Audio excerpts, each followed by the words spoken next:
Hey guys, this is Booligan with Airsoft Retreat, BooliganAirsoft.com, and Airsoft Insider Magazine. Today we're taking a look at the brand new Lancer Tactical Elite Multi-Mission Carbine. Now, this is a brand new polymer-bodied gun OEM'd by Lonex. One of the things I like about Lancer Tactical is they proudly display who actually OEM'd their guns, and in this case, no reason not to, because Lonex makes very good quality parts. So, odds are their gun should be pretty good as well. This is an entry-level priced gun, but is certainly not an entry-level performance gun.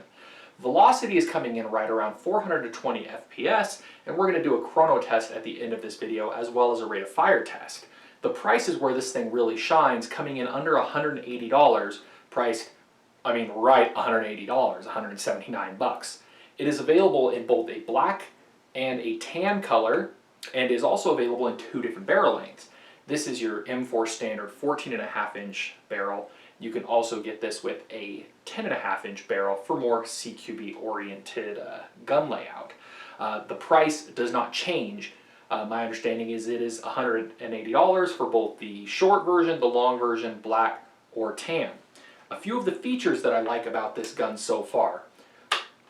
In the back you have a metal buffer tube, and it is similar in style to the bolt buffer tube that I previously reviewed a long time ago, in which the wiring actually goes in this channel along the bottom, which means that your actual buffer tube is clear, which makes it a lot easier to install like buffer tube LiPo batteries. However, it is a pretty narrow compartment in there.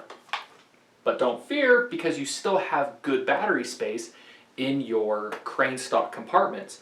Better battery space than most other crane style stocks. You can see here it does fit my tried and true Tenergy 11.1 volt LiPo battery, which most crane stocks will not actually fit.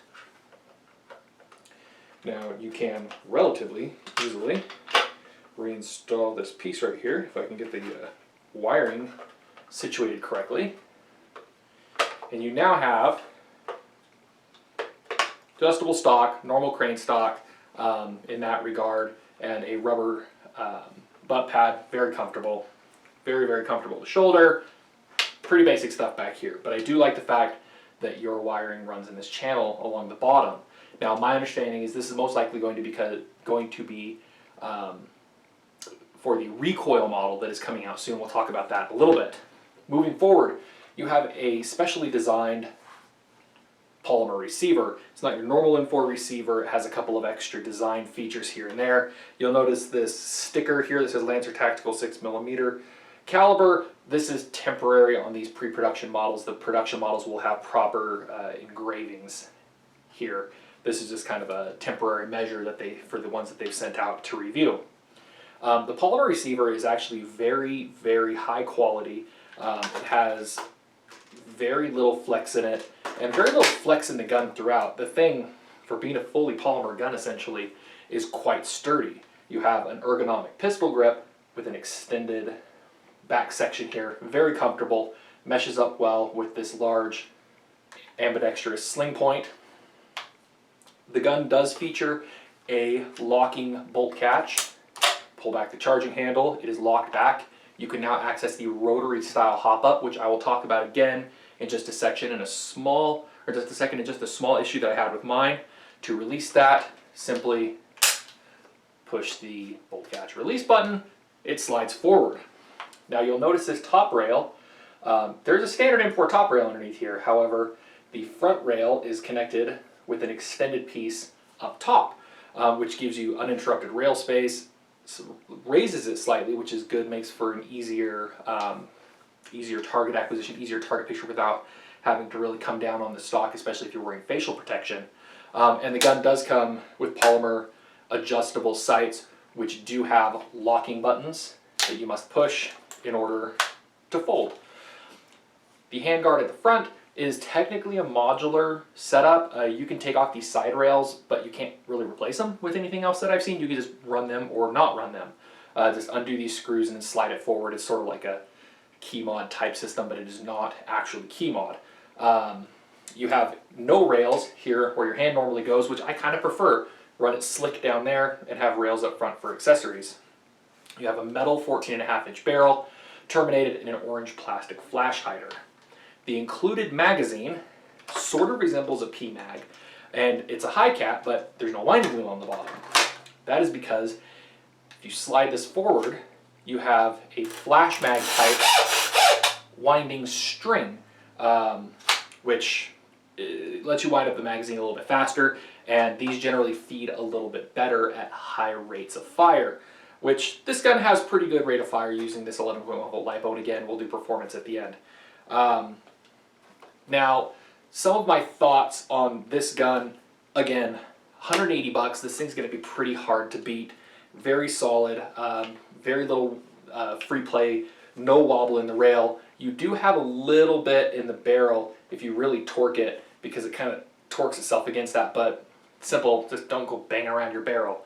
The barrel appears to be a two-piece design. You've got a broad base, and it looks like it connects right here in the middle, but it doesn't look like there's any components here that are going to cause any wear or anything to be concerned about over time. You have a faux gas system with a gas tube. Again, just a nice feature, something you generally don't see on a $180 entry-level gun. Now, the future of this gun is one of those things that I'm really interested in. This is the basic non-recoil model. It does feature blowback, so it has an electric blowback system where the mock bolt does reciprocate when you shoot. However, it does not have recoil. Their recoil system is called BAW, which is Blowback Adaptive Weapon, if I remember correctly. Now, that will be available down the line. It's going to cost about $80 more. The non-recoil non-BAW model will be available in July, so this is going to be coming very soon. The recoil model will be coming out towards the end of September. They are also doing a full metal version, which is going to cost a fair bit more, about $200 more at my current information, around 380 bucks. And I do not have an ETA for that at this point. They are also working on a low FPS, more CQB friendly version, which should be the same price, that same $180 price, and that should be coming out towards the end of September as well. Many thanks to Lancer Tactical for letting us try this thing out. We're going to do another video or two following up on this in a little bit, but we wanted to at least give you an initial first look at it and take a look at what this gun offers and if it might be the right gun for you.